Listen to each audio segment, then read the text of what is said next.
O ouro já subiu. Será que o Bitcoin é o próximo? A narrativa que corre por todo lado é que o ouro sempre antecipa os movimentos do Bitcoin. Só que nós estamos vendo o ouro subindo desde agosto do ano passado sem parar, enquanto o Bitcoin alcança níveis cada vez mais baixos. O que exatamente está acontecendo neste momento? É exatamente sobre isso que eu quero falar nesse vídeo. Eu quero te mostrar se há de fato uma correlação entre ouro e Bitcoin, se existe essa correlação, em quanto tempo a gente tem que esperar ela acontecer e qual é o principal driver do preço do ouro. E vou fazer tudo isso, é claro, trazendo dados e estatística para você, para validar e não ficar só na narrativa. Então, se você gosta de sair dessa superficialidade da narrativa e aprofundar nos dados e ver o que os fatos dizem, já deixa um like aqui no canal, assim a gente entende que você gosta desse tipo de conteúdo e traz mais aqui para o canal. Então vamos lá, a narrativa que corre é que de fato o ouro sobe e alguns meses depois o Bitcoin sobe, se ele cai acontece a mesma coisa.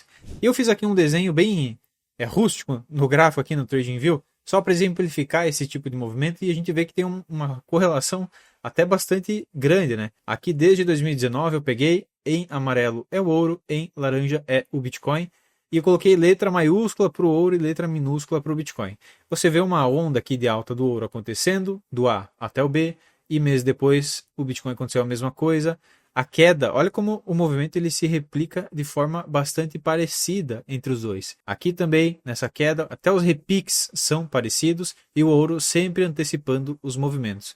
E o que aconteceu desde 2022, 2023, é que os dois engrenaram numa grande alta, né? Com vários topos e fundos ascendentes, e agora o ouro disparou aqui do ponto Q ao ponto R, sem parar, e o Bitcoin foi do P ao Q, mas não aconteceu o R ainda, né? Não tivemos essa alta acompanhando o movimento do ouro. Uma das hipóteses para que isso aconteça é que haja uma rotação de carteiras. Então, quem comprou muito ouro, comprou muito metal precioso, o ouro subiu bastante, beleza, vou realizar um lucro e vou começar a investir em tecnologia, né? O pessoal ainda vê o Bitcoin com essa cara.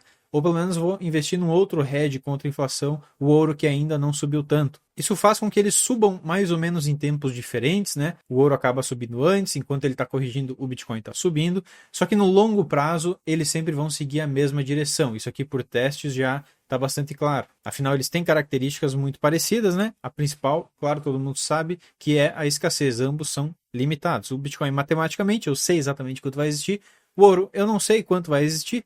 Até uma curiosidade, né? Se nós pegarmos todas as minerações que já aconteceram na história do planeta Terra, tudo que já foi cavado aí em cavernas e tudo mais, e nós imaginássemos a Terra como um grande campo de futebol, tudo que foi minerado em todos os metais é equivalente a uma mesa dentro de um grande campo. Então tem muito mais ainda para ser minerado, né? A gente explorou muito pouco. Essa é uma das incertezas do ouro, mas ainda assim ele tem uma quantia limitada e o Bitcoin a gente sabe exatamente quanto vai existir. Só que nos últimos tempos a gente vê o Bitcoin se comportando não como um hedge contra a inflação, não como um equivalente do ouro, né? O ouro digital, mas sim como uma empresa de tecnologia, de SaaS, né? Tá rolando prints aí da correlação do Bitcoin com essas empresas. E é fato, né? Boa parte do público investidor sequer entendeu para que o Bitcoin serve. E é por isso que eles colocam numa caixinha, né? Ah, o Bitcoin é um negócio aí de blockchain, né? Mexe com código, deve ser tecnologia. Então, quando as carteiras começam a rotacionar, começam a vender tecnologia, o Bitcoin parece entrar dentro desse grande bolsão de tech e cai junto, né? E o movimento realmente está bem parecido e está destoando gravemente, assim, do movimento do ouro. Isso é parte do processo de adoção do Bitcoin, né? Essa divergência entre conceitos, entre o que cada um acha que para que ele serve e faz parte da adoção, não tem nada de errado com isso, o tempo vai revelar para as pessoas qual a verdadeira função do Bitcoin. Agora, vamos entrar de fato aqui na parte estatística, né? O que nós testamos? A primeira hipótese ela é a seguinte, a estratégia da China é acumular ouro. Isso aqui há muito tempo, a gente vê as reservas de ouro da China subindo, ela está acabando com a moeda dela, está desvalorizando toda a moeda dela a fim de acumular ouro. E então vamos testar o seguinte, será que eu ver um aumento do fluxo líquido da China, um aumento do Banco Central imprimindo dinheiro, eu vou enxergar meses depois o ouro subindo também? A grosso modo, se a China imprime muito dinheiro, o ouro sobe, afinal a estratégia dela é comprar e ela imprime dinheiro para isso, nós testamos isso e a resposta está nessa tabelinha aqui, cheia de número, né? Meio complexo, mas o resumo do que tem aqui é que de fato o fluxo chinês em 2 meses, o acumulado em 2 meses, gera retornos dos próximos 2 meses no ouro. Então a China imprime janeiro, fevereiro, o ouro tende a ser impactado ali por março e abril, né? Isso é bem interessante, já tem causalidade de Granger nesse aspecto. E olha só o que a liquidez chinesa fez nos últimos meses. Olha que interessante, né? Isso aqui é a variação da liquidez chinesa, do Banco Central, e ela foi de um número que estava negativo em 182 bilhões para positivo 698 bilhões. E nós vemos, enquanto isso estava acontecendo, o ouro continuou subindo, né? Já veio aqui do início do ano, né? A China ela injetou $1 trilhão, né? O Banco Central imprimiu e uma boa parte disso foi para o ouro, sem dúvida. É o que explica muito do movimento dele. Mas no finalzinho do ano ali, ela chutou o balde, né? Imprimiu muito mais do que ela tinha imprimido no ano inteiro. A expectativa, inclusive, é que em 2026 ela injete mais $1 trilhão. Então, talvez a alta do ouro aí não tenha acabado e não vai acabar tão cedo, né, se esse movimento da China continuar de fato. E olha aqui uma outra coisa que explica muito legal, que tem essa correlação, é que nos últimos meses, justamente quando o ouro teve essa alta estrondosa e a China também injetou muito capital, a correlação do Banco Central chinês com o ouro subiu para mais de 0,9. Você imagina que uma correlação de 1 ponto, que é o que está aqui, ela seria basicamente os dois ativos, né, as duas métricas andando juntas 100% do tempo. Então uma correlação de 0,9 é elevadíssima. É como dizer que 90% dos movimentos do Banco Central são seguidos pelo movimento do ouro. Ele segue 90% desses movimentos. Então está muito claro para nós, a estratégia da China é acumular ouro. Quando ela imprime dinheiro, o ouro sobe. E a correlação entre os dois é de mais de 90% nesse período em que ela teve uma injeção muito grande. Está muito claro que sim, né? O fluxo chinês influencia o movimento do ouro. Então, hipótese 1, provada como correta. A segunda hipótese é, o fluxo chinês influencia o movimento do Bitcoin agora? E nessa nova imagem aqui, também cheia de números, ela provou que sim, ela influencia o Bitcoin numa proporção muito menor do que influencia o ouro e também num tempo maior. Então, se no ouro é nos próximos 2 meses, no Bitcoin é de 4 a 6, 7 meses que ela vai acabar influenciando. Só que um ponto importante é que a China proíbe, né, a negociação, ela não tem uma abertura para o mercado de criptoativos. Então não dá para dizer que a China compra diretamente, o Banco Central vai lá e compra Bitcoin, né? Isso aparentemente não está acontecendo. Ela tem ali muito Bitcoin, tem milhares e milhares e milhares de Bitcoins a China. Mas ela não foi comprando isso, ela foi aprendendo, né? Então, o que a gente enxerga? De fato, há essa correlação. Primeiro a China imprime, ouro sobe e depois, alguns meses, o Bitcoin vai lá e sobe. É muito mais provável que essa injeção que chega no Bitcoin meses depois seja um residual da liquidez chinesa. Ela seja um fator residual, ou seja, o pessoal vai lá e vai rotacionando carteira. Ela vai escoando pelos ativos até chegar no Bitcoin. E por isso chega com muito menos força. Então a gente não consegue identificar na minúcia o pessoal vendendo ouro e comprando Bitcoin, mas esses dados nos dão uma pista de que sim, quando a China injeta, isso aqui vai escoando para ativos, né, físicos e depois pode chegar no Bitcoin com algum grau de certeza estatística. Agora, nos últimos meses a gente não viu isso acontecendo. Por quê? A gente já trouxe aqui no canal diversas vezes o fato de que a liquidez, né, ou o fluxo, que é uma palavra que combina mais com esse fator, o fluxo americano, ele influencia o Bitcoin de forma extremamente alta, tá? E o que a gente viu acontecer com o fluxo, especialmente do Fed, do Banco Central Americano, nos últimos meses, foi isso daqui, né? Foi uma queda, tá? Numa descendência. Isso tende a mudar nos próximos meses, ele tende a ter que imprimir mais, mas isso aqui aconteceu e com certeza impactou muito o Bitcoin, porque é um dinheiro que está numa economia mais ligada a ativos de risco e ativos que são enxergados como tecnologia. E isso aqui, bom, enquanto a China imprimiu um monte e fez o ouro subir, os Estados Unidos, que tendem a influenciar mais o Bitcoin, fez o contrário, né? Enxugou a economia. Então isso aqui também explica bastante da fraqueza do Bitcoin nesse momento. Agora eu tenho um ponto muito importante para trazer para você. Inclusive, se você está gostando desse vídeo e é novo aqui no canal, lembra de se inscrever aí, quem sabe eu apareço mais vezes na sua televisão e trago mais conteúdos de valor como esse. Mas o ponto extremamente importante que eu tenho que trazer para você é o fato de que a correlação, a razão, melhor dizendo, entre Bitcoin e ouro tende a retornar à média. Nossa, Matheus, não entendi nada que você falou, né? Não parece importante isso daí, não entendi. Sai do Tecniquez. Tranquilo, vou sair. Significa que o ouro, após subir muito, o Bitcoin tende a acompanhar esse movimento. Eles tendem a se anular, retornando para uma média. Ou o ouro sobe depois o Bitcoin sobe, ou o ouro sobe e depois cai, para reduzir essa disparidade entre o movimento dos dois ativos.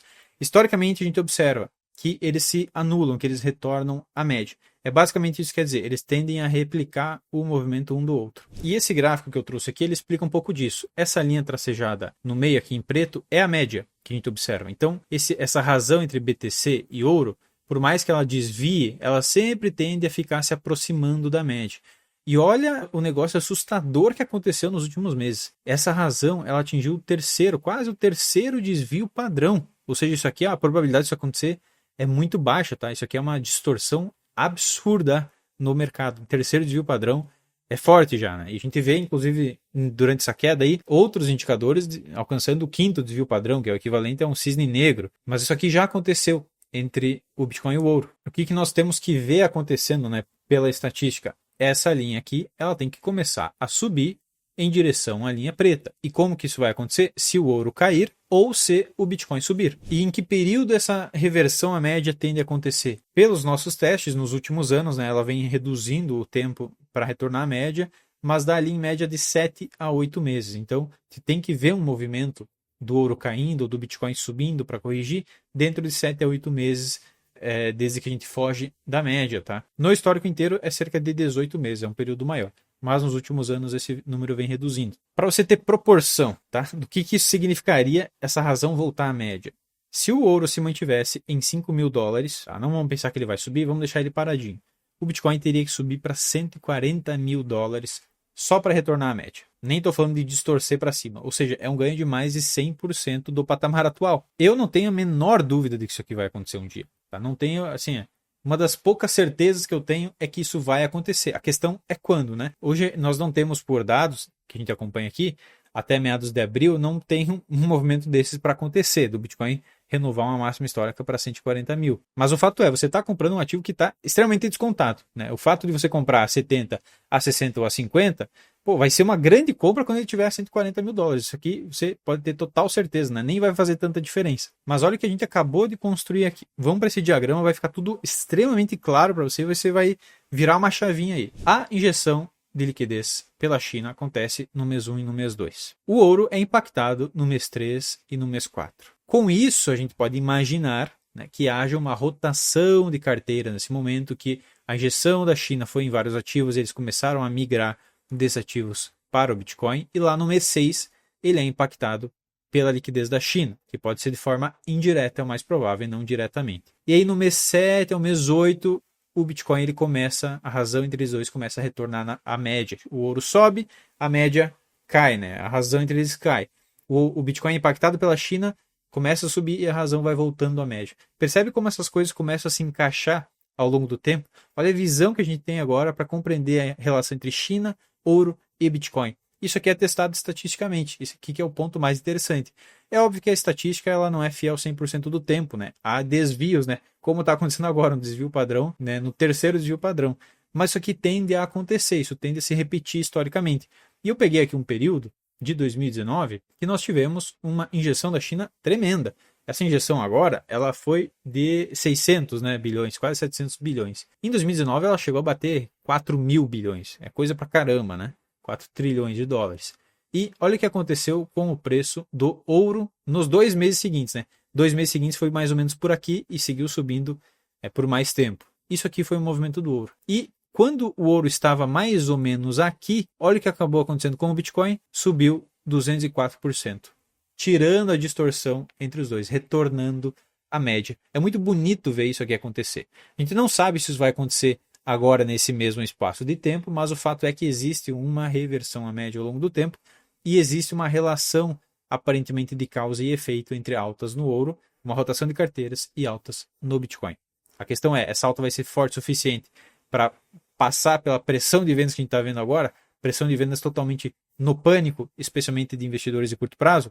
Isso aqui não dá para saber com certeza. Mas eu nem preciso saber do timing para isso, né? Se eu tenho uma gestão financeira adequada e posso deixar um valor aqui, eu nem preciso esperar o timing. Você já sabe que por essa métrica, que é extremamente poderosa, tem uma validação estatística enorme, o Bitcoin deveria estar valendo $140.000. Então você está comprando um ativo extremamente descontado pelo preço que você quiser comprar, né? Até comprar $100.000 tem uma upside de 40% pelo menos. Então veja que momento a gente está passando, em momento de uma chance de ouro, né, para você ir acumulando posições. Para quem tem uma baixa preferência temporal, né, ou seja, pode esperar, não tem que usar esse dinheiro mês que vem. Se você tem que usar, esquece, né, sai desse mercado. Mas se você pode alocar um tempo de investimento, pessoal, em renda variável, é 3 a 5 anos, né? Mercado cripto a gente fala menos, né?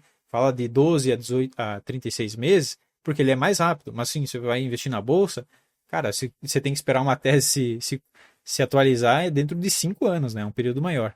Mas aqui, se você tem uma baixa preferência temporal, você está passando por uma promoção geracional. Então você não tem que ficar adivinhando onde vai ser o fundo, não tem que adivinhar se vai subir amanhã.